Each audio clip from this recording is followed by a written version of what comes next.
Rants, boy, I don't think we could have predicted that defeat. Because man got clarted, yeah, and I watched it all. Like, fam, game of two halves, innit? First half, bruv, we played well, blood. I'm not That's even the best we played in a long while, no? The atmosphere was in nuts. the first half. Everyone that was in the stadium done bits. Like, the atmosphere was crazy. Like, it was mental.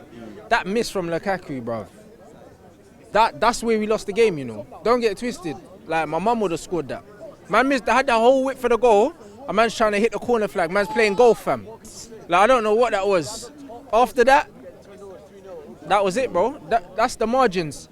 He's a 1 in 4 striker, blood. Harry Kane, 1 in 1. One chance, one goal. And the thing blood. is, look how exactly just proves it. Look how quiet Harry Kane was in the first half. He wasn't getting any chances, and that's the sign of a top striker there. But if you're looking at our mentality, yeah, for us to come out in the second half, go to sleep from the corner, okay, 1-0.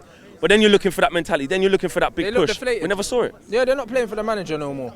Look, as soon as they conceded, their man, bruv, they're scared. Look at Lindelof. He came on, wetting himself, made a mistake straight away. Why? Managers deflated him, bruv. He started 2 games. He had a good World Cup, got to the quarterfinals. He's been pulled out today. Then the manager's thrown him on because Jones is injured. And what's he coming, wetting himself? He's not confident. Made a mistake. Eric Bailly, not in the squad. Like, the guy's man management is killing these players, bruv. You saw as soon as they conceded, everyone just shrunk. And that was it. And we just capitulated, bruv. Like, I see you saying that. I mean, there's loads of people walking past saying, Jose this, Jose that. Obviously, we know your feelings on Jose. Are you saying that this is the reason why these players are not playing well, especially in games like this where, I remember you saying in our preview, we said these players won't need motivation to play in this game. And we saw that in the first half. But I have to be honest, Rants, I liked what Mourinho did in terms of the tactics that he implemented in that first half. I'm not going to sit here and lie. I thought that the tactics were spot on. So did I. We had Valencia high up the pitch, pressing. We had Luke Shaw playing arguably his best game in the United shirt. That's the best game I've ever seen. And if I'm honest, we thought that it was going to be Matic that was going to be in that centre back three, but it was Herrera. And he played very well. So are we overreacting a little bit because it was just that we switched off and then couldn't bring it back? Were there encouraging signs? No, we're not. Because remember I told you about the attacking. Tottenham attacked with a purpose. Every time Tottenham attacked, their players, the ball goes out wide, they get the foot on the ball and their players get their head up and there's runs coming in. These guys know what they're doing. When we're attacking, it's all disjointed, bruv. Some dial-up internet attacking, fam. Like, that's how we play football, blood. It's terrible. When Tottenham get the ball, there's always people running through, Ali's breaking in, Eriksen's coming inside. They know what they're doing. With us, it's all, rah, we might make something up and we might not kind of thing. Do you know what I mean? Lukaku got the chance, he missed.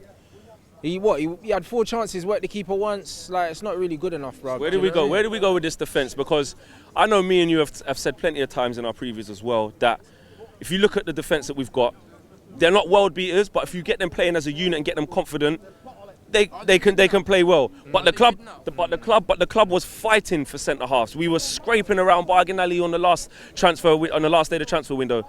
Does that show why? It doesn't. For me, yeah, like, you can go run around and try and get centre halves all you want, yeah. If you're not working the goalkeeper at the other end, what's the point? So what, we playing for 0-0s every game, fam? Because we're not really creating chances. Like, what clear-cut chances did we create today in 90 minutes? For the pressure that we had. For the pressure that we had, because we had a lot of the ball in the first half, but then you look at Lukaku's chances, one glance header, do you know what I mean? Like, Fred had a shot that went wide and that, but we didn't really open them up. Like, the whole game, one chance in 90 minutes at home. Do you know what I mean? Everyone's talking about defenders, man. Like, you defend from the front. Like, teams are not going to respect us as an attacking unit, so they'll go at us. That's why our defence is under pressure. Where do we go from here? Like, it's looking bleak at the moment. Yes, it's early in the season, but that's 2 defeats on the bounce. We got a tough away game against Burnley coming up, and then it's the international break, and then we go to Watford away. So the games are coming thick and fast. Do you know what I mean? And then Chelsea's round the corner. So can we pick ourselves up from this, or do you just see this becoming worse and worse? And as you said quite a few times, this is the beginning of the end. Yeah, I said it with Jose like what, a year and a half ago. I said it's all going to end in tears, bro, because I felt this coming. However, like, we just have to slap Bernie, bro. Like, we have to. Like, I'm not even.